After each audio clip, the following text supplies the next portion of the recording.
है। और ये डीके सुरेश जो मेंबर पार्लियामेंट है, वो क्या कहता है कि जीएसटी का पैसा दक्षिण भारत ज्यादा देता है और उत्तर भारत में ज्यादा खर्च होता है, और ये हमारे लिए अन्याय है। वो भूल जाता है कि भारत एक है, पूर्व पश्चिम उत्तर दक्षिण ये सब एक है।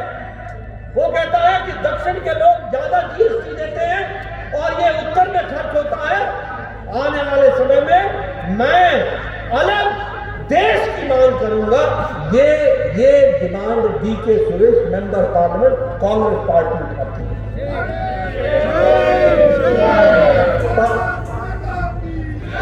परसों ये स्टेटमेंट दी है। कल खड़गे साहब राज्यसभा में 1 घंटा 30 मिनट बोले, एक शब्द नहीं बोला, एक वाक्य नहीं बोला। वो खुद कर्नाटक से आते हैं। ऐसे देश चलता है क्या? हमारा कोई नेता ऐसा बोल सकता है क्या कि हम अलग देश बनाएंगे और भारतीय जनता पार्टी उसका खंडन न करे? आज कांग्रेस पार्टी में कोई खंडन करने को तैयार नहीं है, कोई बोलने को तैयार नहीं है। राहुल गांधी चुप, सोनिया गांधी चुप, खड़गे साहब चुप, अधीर रंजन चौधरी चुप। ये कैसी पार्टी है? बोलो, ये भारत जोड़ने निकले या तोड़ने निकले?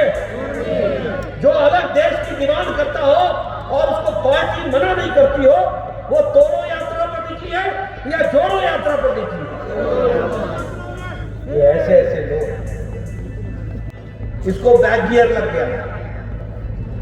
जयराम ठाकुर जी दे स्वास्थ्य केंद्र, जयराम ठाकुर जी दे कॉलेज, जयराम ठाकुर जी दे डिग्री कॉलेज, जयराम ठाकुर जी दे स्कूल, जयराम ठाकुर जी दे आपको अन्य इंस्टीट्यूशंस, ऑफिसेज दे, तहसील दे। और हमारे मुख्यमंत्री जी बैक किया, नोटिफिकेशन वापस लो, नोटिफिकेशन वापस लो, स्कूल नहीं खुलेगा, मिडिल हाई नहीं होगा। हुआ है कि नहीं हुआ है? नोटिफिकेशन वापस लिए कि नहीं लिए? मित्रों, अगर आपको याद ना हो तो मैं आपको बता दूं, 620 गवर्नमेंट के ऑफिसर्स की नोटिफिकेशन वापस ली है, 620। आपको मैं बता दूं, 19 डिग्री कॉलेज कैंसिल हुए, 19 डिग्री कॉलेज। आपको मैं बता दूं, 286 स्कूलों की नोटिफिकेशन वापस ली। और छोड़ो, ये हिम केयर चलाते थे जयराम ठाकुर जी, गरीबों को जो आयुष्मान भारत से बच गए थे, उनको गरीबों को ये हिम केयर चलाते थे। पैसा जनता का ले लिया, आज 200 करोड़ रुपए का अस्पतालों को बिल देना पड़ा। सुखूबाई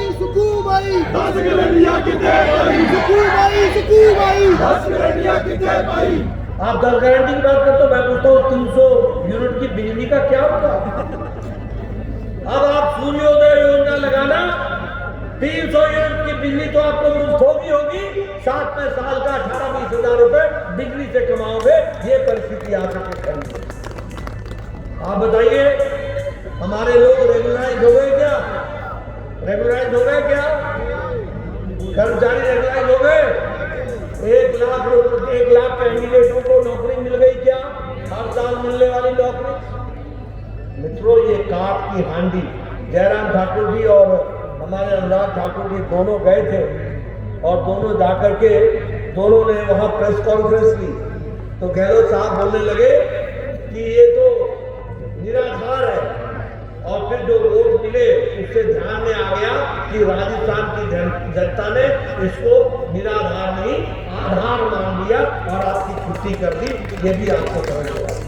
मैं अनुराग ठाकुर जी और राजीव बिंदल जी और जयराम ठाकुर मंडी भी गए, मनाली भी गए, सिरमौर भी गए, कुल्लू भी गए, कांगड़ा भी आए। जहां जहां त्रासदी हुई थी वहां हम गए।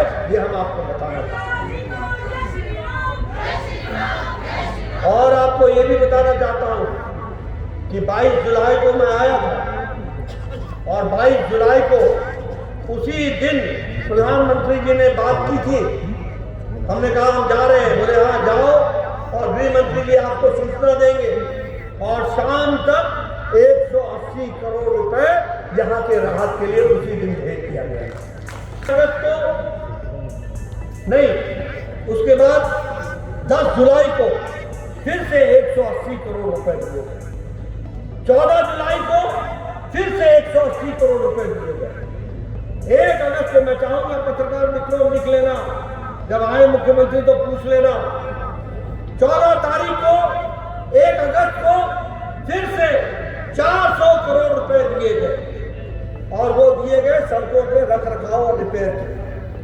और उसके बाद 7 अगस्त को फिर से 189 करोड़ रुपए दिए गए, और 20 अगस्त को फिर से 200 करोड़ रुपए भारत सरकार ने दिए, और इसके बाद 12 दिसंबर को 633 करोड़ रुपए दिए गए। इस तरीके से 1782 करोड़ रुपए हिमाचल को दिए गए, और सिर्फ राहत के लिए।